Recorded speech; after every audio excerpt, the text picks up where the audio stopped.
네, 여러분 안녕하십니까? 불꽃남자 25입니다. 저한테 자주 오는 질문 중에 하나가, 제가 이제 개발자 혹은 기획자 혹은 그런 IT 관련된 업무를 하는 사람인데, 스타트업에 기회가 왔습니다. 이 기회를 잡는 게 좋을까요? 아니면 스타트업에 갔을 때 어떤 스타트업을 선택하는 게 좋을까요? 라는 질문들이 많이 와서 일단 제가 알고 있는 기준에 설명을 좀 여러분들에게 드릴게요. 참고로 제가 스타트업에 대해서 여러분들에게 이렇게 말씀드릴 수 있는 건, 현재 제가 2년 반 정도를 그 스타트업의 그 B2B 스타트업 고객 한 15만 되는 스타트업의 CTO 역할이랑 사업 총괄을 다 하고 있거든요. 그래서 이 일을 하다 보면 저희 회사뿐만 아니라 스타트업의 구조라든지 이런 상황에 대한 것들을 많이 알 수밖에 없어서 제가 아는 정보 기준으로 설명을 드리도록 하겠습니다.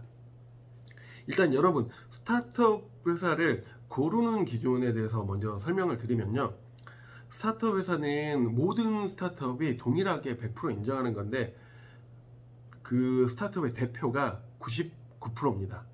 그러니까 무슨 말이냐면, 아무리 아이템이 좋아도 대표가 정말 무기력하고 무능력한 사람이라 그러면, 아니면 어떤 인간적인 부분에 문제가 있다고 그러면, 끈기가 없다고 그러면 그 회사는 오래 가거나 성공할 가능성이 굉장히 낮고요. 반대로 약간 아이템은 괜찮은데 그 약간의 그런 부분들이 보완이 필요해도 대표이사가 열정적이고 인간적이고 그 다음에 뭔가 일을 끝까지 끈기 있게 하는 사람이다 라고 하면, 그 대표이사의 그런 태도로 인해서 성공의 그 기회들이 늘어나는 게 사실입니다. 그래서 이게 이제 제가 개인적으로 하는 말이 아니라, 사실 그 스타트업은 기본적으로 좀 이따 제가 설명을 드릴 텐데, 그 투자를 기본적으로 가져가는 회사들이에요. 그러면 가장 그 스타트업을 자세히 보고 관찰을 하고 성공 여부를 고민하는 사람들은 그 스타트업에 투자를 하는 심사역들이거든요. 투자를 하는 사람 입장에서 내 돈이 날아갈 수도 있고 내 돈이 벌릴 수도 있는 걸 보려면 자세히 볼 수밖에 없기 때문에, 그래서 그들이 가장 중요한, 그때 그런 분들이 세미나나 이렇게 미팅이나 이런 그 온테이블에서 이야기를 하다 보면 100% 하는 말이, 나는 볼 때 그 대표이사를 99% 본다, 90% 본다, 이렇게 말씀을 하세요. 그러니까 이게 그만큼 그 스타트업은 대표이사가 갖는 영향력과 그로 인한 그 파워가, 중요도가 굉장히 높다라고 보시면 되고, 그러니까 이제 인터뷰를 할 때 여러분들이 기본적으로 스타트업에서 아직 조직이 엄청 커지기 전에는 대부분 인터뷰를 하면 마지막에 대표이사를 한번 보거나 대표이사에 대한 기본 정보를 알 수가 있거든요. 그리고 혹시라도 여러분들이 인터뷰 과정에 대표이사를 못 봤다라고 하면 들어가서 일해보면 바로 보이잖아요. 그러면 저 사람이 정말 신뢰할 만하고 믿을 만하다라고 하면 끝까지 가거나 아니면 그런 선택을 하시는 게 좋고, 좀 그게 아니다 라는 내 객관적인 기준에 안 맞으면 좀 그것들은 피하는 게 좋다. 스타트업을 볼 때는 대표이사를 정말 중요하게 봐라. 그리고 두 번째 관점이, 결국은 스타트업은 아이템이거든요. 그럼 그 아이템이 이게 성공의 요소를 갖는지는 일단 그 세 가지 정도를 보면 좋은데, 기본적으로 여러분 잣대를 대보세요. 내가 이걸 그 회사의 스타트업 아이템 소개를 받았는데, 이거 내가 봐도 쌈박하고 좋을 것 같아. 정말 괜찮나? 이런 부분들. 그래서 이게 정말 여러분들한테 설득력이 있고 성공의 가능성이 보이면 그 회사의 선택의 옵션, 그 포인트 좀 높이시고요. 아닌데 얘들은 아무리 잘 된다 그래도 잘 된다는 말은 믿지 마세요. 왜냐면 이게 막 그 돈으로 마케팅 밀어넣다 보면 어느 정도 수준까지는 올라올 수도 있고 막 이런 게 있거든요. 그러니까 기본적으로 아이템에 대해서 자기가 봤을 때, 우리 회사 서비스가 내가 내 친구한테 소개하거나 누구한테 소개해도, 아니면 이런 필요로 하는 고객한테 소개했을 때 자신있게 할 수 있는 뭔가 강점이 있는지에 대한 부분들을 보셔야 되고, 두 번째가 그 해당 아이템이 본인의 전공이나 커리어를 쌓는 데 도움이 되는지에 대해서도 보셔야 돼요. 예를 들면 나는 정말 그 개발자라 그러면 개발에 정말 능숙하고 개발의 능력을 발전시킬 사람이고 싶은 사람인데, 플랫폼 회사에 들어가잖아요. 그러면 개발 어려운 게 없어요. 소위 말해서 쓰고 읽고 입력하고 지우는, 그러니까 CRUD 기반의 일반 SI성 작업들 밖에 못 하거든요. 그리고 그 양이 많지도 않아요. 그러면 대부분 이제 스타트업에서는 그런 걸 하게 되면 그 개발 분량보다 개발과 연관된 사이드 업무들이 많이 늘어나는 경우도 있거든요. 근데 내가 개발을 기본으로 하지만 이런 비즈니스나 이런 업무랑 같이 하면서 이런 걸 하는 걸 원하는 사람이다 라고 하면, 참고로 저는 그런 성향이거든요. 그래서 그런 성향의 사람이다 그러면 그런 서비스를 하는 회사가 맞고요. 근데 어떤 회사, 나는 개발만 올인하고 싶고 뭔가 어떤 게 그 특정화된 거에 하고 싶다 그러면 그런 데 가시면 안 되고, 뭐 예를 들어서 아이템 중에 개발에 올인된 아이템들이 꽤 있어요. 예를 들면 뭐 AI 관련된다든지 아니면 어떤 시스템을 하는데 하드웨어 베이스에 뭔가 아이템을 만들고 여기에 대해서 그 회사만의 기술력을 갖고 있다. 이런 데라는 것들. 그러니까 결국 아이템이 좁느냐를 보고 나서 그 아이템이 나의 커리어 패스 혹은 내가 발전하고자 하는 나의 자화상과 맞는지에 대한 걸 체크를 하셔야 되고, 세 번째, 시장의 경쟁 상황을 좀 보실 필요가 있어요. 예를 들어서 시장에 그 똑같은 아이템이 너무 많아. 이 아이템 자체는 너무 좋은데 경쟁자가 너무 많아. 요거는 조금 리스크가 있다고 보는 거고, 어떠한 장벽들을, 그러니까 이 플랫폼 같은 경우는 기술 장벽이 있는 데가 아닙니다. 예를 들면 여러분 다음이나 네이버나 이런 데서, 다음은 저기 하여튼 카카오톡 같은 시스템 만드는 게 일반 중견회사에서, IT 중견회사에서 어려울까요? 아니요, 어렵지 않아요.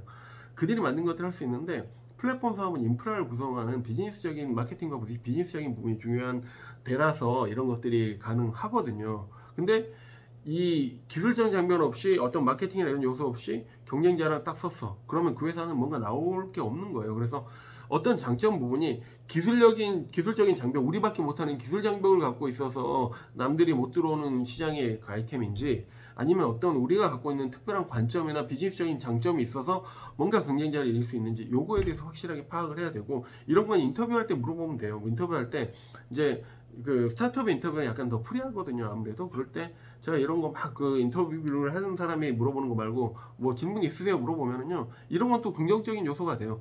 우리 회사가 갖고 있는 시스템을 제가 미리 입사하기 전에 알아보니까 이런 게 있는데 주변 회사랑 경쟁하는 장점으로 뭐가 있을까요? 이런 것들 질문을 통해서 이 회사가 정말 괜찮은지에 대해서 확인하실 필요가 있습니다. 자, 제가 지금까지 말씀드린 거는 스타트업을 이미 갈 걸로 마음을 굳혔을 때 어떤 회사를 고르는 게 좋을까에 대한 기본적으로 제가 알고 있는 중요한 요소 부분을 말씀을 드렸고요. 그 이제 세 번째 부분은 조직이거든요. 조직의 그 멤버들인데, 스타트업은 작으니까 멤버들이 괜찮은 사람들이면 잘 되는 거고요. 안 되면 아닌 거거든요. 근데 이거는 사실 인터뷰를 하기는 어렵고 들어가 생활해보면 바로 보이고요. 얼마나 이 사람들이 프로페셔널한 사람들이 모인 집단의 스타트업인지, 아니면 정말 어중이 떠중이들이 모인 스타트업인지, 이런 부분들은 입사하시고 결정을 하실 요소로 좀 더 보시는 게 좋고, 그 전에 만약에 이런 것들이 보인다라고 하면 그것도 하나의 요소가 됩니다. 이제 이거고요. 세 번째가 스타트업을 선택하고 나서 이제 본인이 선택을 할, 지금은 어떤 데를 더 좋은 건데, 이제 이런 게 있어요.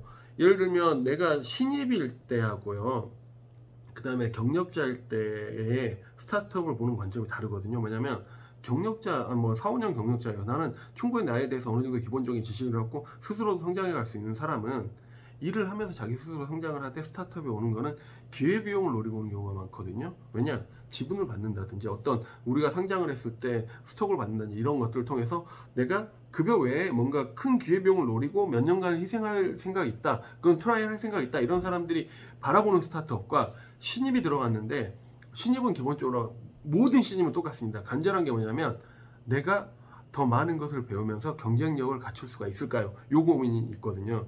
그랬을 때 스타트업을 보는 관점은 아까 선택의 관점이랑 좀 다르게 보시는 게 좋다고 저는 개인적으로 생각해요. 이건 제 개인적인 생각이니까 여러분들이 아까 말씀드린 것처럼 참조의 팩트 하나로 넣으시면 되는데, 스타트업의 성장 단계를 좀 보셔야 될 게 있습니다. 뭐냐면 스타트업은 이제 이거 제가 그냥 그 정리한, 다 똑같이 남들이 하는 걸 제가 동일하게 제 그 생각 속에서 정리한 거는요, 스타트업은 투자의 단계마다 성향이 굉장히 달라져요. 제가 설명을 드려볼게요. 처음 시작할 때는요, 창업 투자를 받아요. 아니면 자기 자본을 가지고 시작하는 경우도 있고요. 그랬을 때 이때는 비용이 적고요, 사람도 적고 아이템만 있어요. 그럼 이걸 만들기 위해서 일이 굉장히 많은데, 이 사람들한테, 멤버들한테 교육이나 이런 걸 할 여유가 없어요.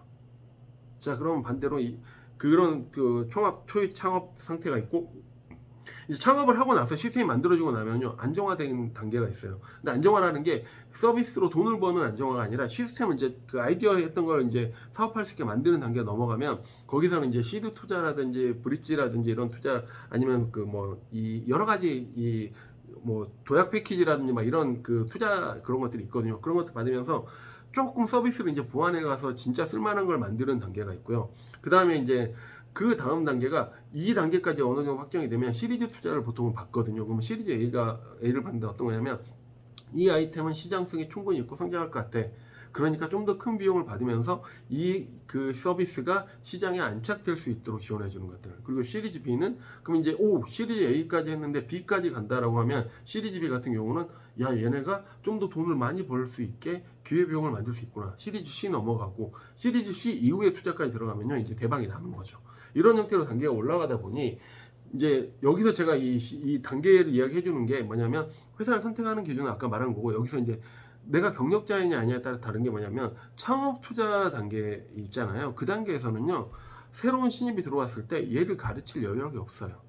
기회비용을 할 게 없고. 그러면 대표가 아무리 감언이설로 꼬셨어도 막상 들어가 보면 신입한테 요구하는 게, 이 일을 바로 하세요. 네가 공부해서 하세요. 뭐 물론 사수가 있는 경우에도 약간의 도움은 줄 수 있지만 얘를 전문적으로 이렇게 할 수 있는 그런 여력이 없거든요. 그러면 신입이 처음 창업이나 시드 형태의 투자를 받고 성장하는 단계의 스타트업에 간다라고 하면, 거기서 물론 배울 건 많지만 자기가 생각하는 이 오리지널 그 기본적으로 업계에서 갖춰야 될 지식을 체계적으로 배우는 것들은 기대하지 어렵습니다.